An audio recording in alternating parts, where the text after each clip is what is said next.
Even now, as I try to reconcile with the passage of time, it seems almost impossible to fathom how many years I truly spent locked away in that abandoned basement. Even as I recount the ordeal, I'm haunted by the memory that it wasn't just months or a few years, it was over a decade. More than 10 years of my life were swallowed by darkness, where I was forced to watch the slow erosion of my youth into a warped adulthood. I was only 13 when it began. It was a cool autumn night, different from the bright, modern evenings of today, when I left the community center after soccer practice, my sneakers still damp with the chill of early evening. The sky was clear, the full moon a steadfast sentinel overhead, and for a while I had believed that the gentle luminescence could banish any lurking fear. Of course, at that age, the very notion of fear was an abstract concept I had yet to fully understand. I remember walking home along the leaf-strewn sidewalk, idly kicking small stones as I went, occasionally glancing up to ensure I was on track. I hadn't bothered changing out of my uniform, assuming I'd simply shower at home and then relax. I clutched my worn soccer ball under one arm, its faded colors a testament to countless practices. I was scarcely a block from my house when an ominous van roared past me, its engine a low growl in the night. In a heartbeat, everything changed. Out of nowhere, the van slowed abruptly and screeched to a stop beside me. Before I could even register what was happening, a man in a dark, worn leather jacket and faded jeans emerged from the vehicle. His face was shrouded by a heavy hood, and in his eyes I detected neither remorse nor hesitation, only a chilling resolve. I froze, paralyzed by a sensation I had never known, as the man lunged forward. In a swift, brutal moment, his hand gripped my shoulder, yanking me backward as if I weighed nothing. I cried out, but the man's arm, rough and unyielding, snuffed out my protest as he clamped a gloved hand over my mouth. The soccer ball slipped from my grasp and landed with a hollow thud on the damp concrete, a small sound that seemed too insignificant compared to the terror unfolding. I remember that flat, echoing thump as vividly as the sound of my own heartbeat pounding in my ears. Before I had time to comprehend or react, I was shoved into the van. The sliding door clanged shut behind me, plunging me into suffocating darkness as the engine roared back to life. I blacked out soon after, and the details of that first ride are now nothing more than fragmented impressions. When I came to, I found myself lying on cold, splintered wooden floorboards in a dimly lit basement that reeked of damp and decay. The room was vast, its emptiness punctuated only by the musty odor of old wood and something fouler, a smell I'd later learn was part of my own despair. Slowly, as my eyes adjusted to the gloom, I noticed the heavy chain wrapped around my ankle, its cold metal biting into my skin. I traced the chain upward with trembling fingers and discovered a thick steel cuff, fastened so tightly that it nearly cut off circulation. A hefty chain, its links clinking in the oppressive silence, extended behind me, tethered to a rusted metal ring embedded in the wall. There were only 10 feet of slack. That small distance between me and my uncertain fate became a chasm of terror in the following hours. I was 17 when I finally began to understand that my life had been hijacked by a madman who, for reasons I never fully grasped, regarded me as little more than a living specimen. Over the years, I had come to refer to him simply as Mr. Fallon, a name he had never claimed for himself, but one I clung to as a way of rationalizing the madness. Mr. Fallon's visits were as unpredictable as they were cruel. Sometimes he would appear without warning, his arrival heralded by the creak of wooden steps and the harsh buzz of fluorescent lights. Other times I languished in silence for hours before a blinding overhead light would jolt me from my tormented stupor. One night, the night I can still recall with stark clarity, the basement was plunged into a near-total darkness so absolute that I feared even my own breath. Then, in an instant, an explosion of white light erupted from every corner of the room. I shrank back in terror, my pupils dilating in the assault of brightness. As my vision slowly cleared, I made out the outline of a narrow staircase. At its base stood a man whose presence made the hair on my neck stand on end. His skin was as pale as bleached parchment, his hair slicked back with a deliberate severity, and his eyes, a piercing shade of emerald, held an unsettling, predatory calm. "Get up," he commanded in a tone that was almost devoid of emotion, his voice a low, measured cadence that belied the horror of his intent. "You're not going to sleep forever." Even now I cannot forget the sinister timbre in his voice, the sort that promised both menace and a sick sort of care. I tried to shrink away, but my body, still numb from weeks of confinement, betrayed me. Before I could muster any real protest, he was upon me again. I found myself pinned to the cold floor as he towered over me, his eyes unblinking. "Don't worry, kid," Mr. Fallon said, almost cheerfully, as if we were playing a grotesque game.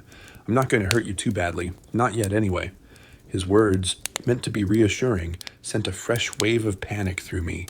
I was barely 13, trapped in a nightmare that would stretch on far longer than any child should endure.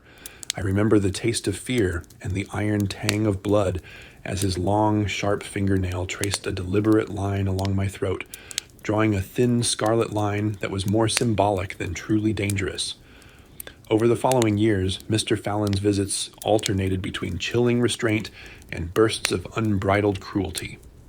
Some days, he would deliver me a meager bowl of a gruel that tasted as if it had been reconstituted from nothing more than dried meal and regret. "Don't eat it all at once," he would say with a derisive chuckle, his voice echoing off the bare, concrete walls. "That's all you're getting for the next couple of days." I often wondered if the food was laced with drugs or if it was simply meant to keep me in a perpetual state of lethargy, too weak to resist when he decided to take his toll. I began to note peculiar changes over the years. The chain that bound me, which once constricted my movement to a few agonizing feet, became a constant, dull pain as my muscles atrophied from disuse. My body grew weaker and yet paradoxically more accustomed to the terror of my existence. Sleep and wakefulness blurred into a continuous, unyielding nightmare, a surreal dance of half-remembered dreams and vivid, unrelenting reality. I learned to count the hours by the echo of my own ragged breaths and the metallic clink of the chain as I shifted my weight in the dark. One day, perhaps the day I truly began to hate the man who held me captive, I noticed that Mr. Fallon had loosened my manacle ever so slightly. It was as if, for a fleeting moment, he wanted me to believe that I might finally taste freedom. The chain, now with just a few extra inches of slack, beckoned me to test its limits. I remembered how I'd once watched him adjust it with a casual air that was equal parts condescension and cruelty. "Time to build up your strength," he had said, his voice almost mocking as I lay there, trembling in my near unconscious state. That night, while Mr. Fallon was away retrieving some tool, perhaps to fix my shackle, I made a decision.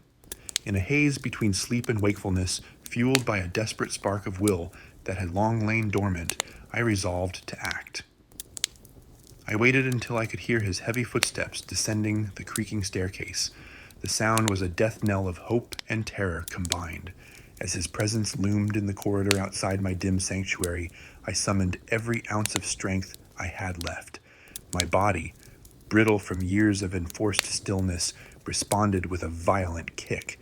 I connected with the side of his head, and for a moment, time seemed to slow. I saw his face contort in shock, blood beginning to seep from a cut that split open to the pale surface of his skin. The shock was immediate, and in that desperate, adrenaline-fueled instant, I grabbed the loose manacle, brandishing it as a weapon. With every ounce of hatred and fear churning inside me, I struck him again and again. Each blow was punctuated by a cry for my stolen childhood, for the years of silence and torment. I don't remember much about the chaos that followed, only that I pinned him down long enough to taste a semblance of freedom. For a few excruciating moments, I believed I had finally triumphed over the monstrous force that had dictated my existence for so long. But even as I staggered to my feet, a guttural moan from Mr. Fallon's battered body warned me that my ordeal was far from over. His wounds, I soon discovered in a horror beyond imagining, began to knit themselves together as if he were impervious to the laws of nature. His eyes, once a placid shade of green, now burned with a feral intensity. I scrambled toward the narrow staircase that offered a glimmer of escape. Each step felt like an eternity, my legs barely able to carry me away from that pit of despair. Behind me, I heard him clawing his way up, his guttural growls morphing into something disturbingly human. A twisted promise that he would not let me leave without exacting a final, terrible revenge. When I reached the top, I slammed a heavy door shut and bolted it, locking it with 2 old deadbolts that rattled in the oppressive silence. For a moment, I allowed myself to believe that I was free. That belief was shattered by a sudden, violent pounding on the door. The sound, like fists against splintered wood, echoed through the corridor. I pressed my ear against the cold surface, my heart hammering as I realized that my tormentor was not so easily banished. The door shuddered under the relentless assault, and with each impact, memories of every nightmare he'd inflicted came crashing back. I knew I had to escape, not just the physical confines of that house, but the entire twisted chapter of my existence. Mustering every last scrap of energy, I crept away from the door, across a barren front yard, drenched in the harsh light of day. It was my first glimpse of the outside world in what felt like an eternity. The brightness of the sun was almost blinding after so many years spent in fluorescent gloom. I stumbled along the cracked driveway, my body protesting with every uneven step, until I finally reached the main road. Hours later, an SUV pulled over. I barely recall its details, only the feeling of warmth and safety as a kind-faced officer helped me from the vehicle. I was taken to a hospital where doctors and psychiatrists listened to my disjointed tale with a mix of disbelief and pity. They insisted that the horrors of those years were the manifestations of a tortured mind, but I know what I saw. I know what happened. Even now, as I try to rebuild my life in the light of day, the memory of Mr. Fallon, whose whispered words still echo in my nightmares, remains indelibly etched into my soul. In one final, desperate conversation, as he hovered over me after a recent attack, I had asked, half mad, "Why don't you just take it all at once? Why not end this game?" He had tilted his head, a faint, sardonic smile creeping across his scarred face, and replied in that same cold, emotionless tone, "We're not monsters, kid. We're far better than that." Even though the authorities never found any trace of his whereabouts, no evidence of the basement, no sign of his grotesque rituals, I know he's out there. I know that the man who treated my suffering as if it were some twisted sport still roams the darkness, and while I've escaped the physical confines of that wretched place, I remain forever chained to the memories of a childhood stolen by an abomination who turned a decade of my life into a macabre game of survival. I tell my story now not as a cry for pity, but as a testament to the resilience of the human spirit. Though the past clings to me like the cold metal of a chain, I have finally learned to walk in the sunlight. Yet sometimes, on quiet nights when the moon is full and the shadows are long, I can almost hear his laughter echoing from somewhere deep in the dark, a reminder that some horrors never truly end,